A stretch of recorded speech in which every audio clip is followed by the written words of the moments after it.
menghapus atau membatalkan akad pernikahan dan melepaskan hubungan pernikahan antara suami atau istri.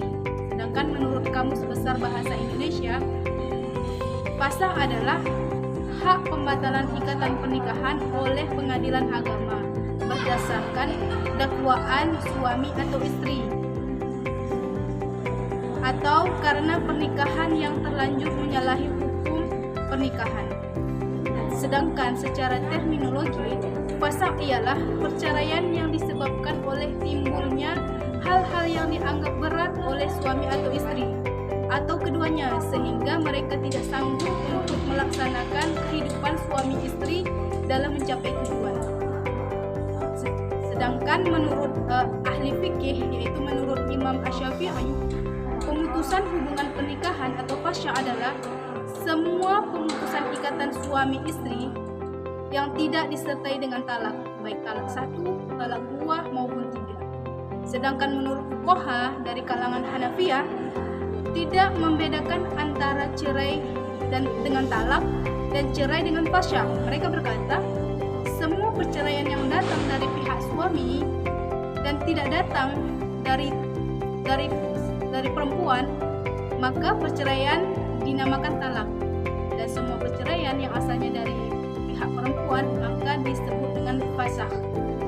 Selanjutnya ada 3 perbedaan pembatalan perkawinan. Yang pertama itu ada talak. Talak itu ialah ikrar suami di hadapan pengadilan agama yang menjadi salah satu penyebab putusnya perkawinan. Yang kedua itu khulu'. Khulu' di sini permintaan dari pihak istri agar suami mentalak dirinya dengan membayar tebusan. Yang ketiga, fasakh. Fasakh adalah mengingkari, menafikan atau menolak dan tidak mengakui pernah terjadinya pernikahan. Dalilnya Allah berfirman dalam Al-Baqarah ayat 231 yang berbunyi, maka peliharalah atau rujukilah mereka istri-istrimu dengan cara yang makruh, atau ceraikanlah mereka istri-istrimu dengan cara makruh pula. Janganlah kamu pelihara atau rujuki mereka dengan memberi kemudaratan, karena dengan demikian Allah berarti kamu menganiaya mereka. Selanjutnya, penyebab batalnya pernikahan atau perkawinan. Yang pertama, fasakh karena syarat-syarat yang tidak terpenuhi ketika akad. Contohnya, apabila akad sudah sempurna dalam sekali, kemudian diketahui bahwa sang istri yang dinikahinya adalah saudara sesusunya, maka akadnya batal dan difasakh. Yang kedua itu fasakh akibat suatu perbuatan yang menimbulkan masalah. Contohnya itu, suami dikatakan miskin setelah jelas kemiskinannya oleh beberapa orang saksi yang dapat dipercaya, sehingga tidak sanggup lagi memberi nafkah, baik pakaian, tempat tinggal, maupun mas kawinnya belum dibayar sekali campur. Yang ketiga, fasakh akibat cacat. Contohnya itu penyakit atau cacat yang khusus diderita oleh laki-laki, yaitu pengebirian, impotensi, al-khamsah.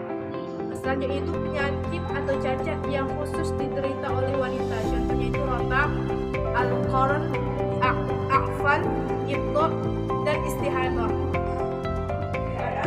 Pelaksanaan pembatalan perkawinan.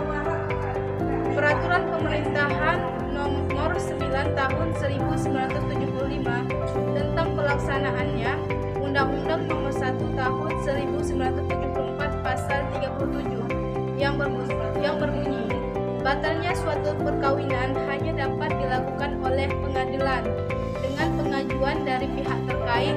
Kemudian pengadilan memberikan 3 kali surat panggilan untuk kedua belah pihak agar bisa dimintai pendapat dan rujukan tertentu.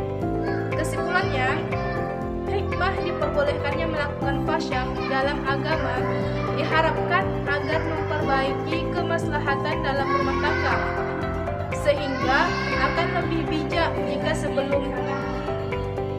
sebelum menikah kedua belah pihak lebih terbuka untuk menghindari terjadinya pemutusan ikatan akibat suatu kelalaian tertentu.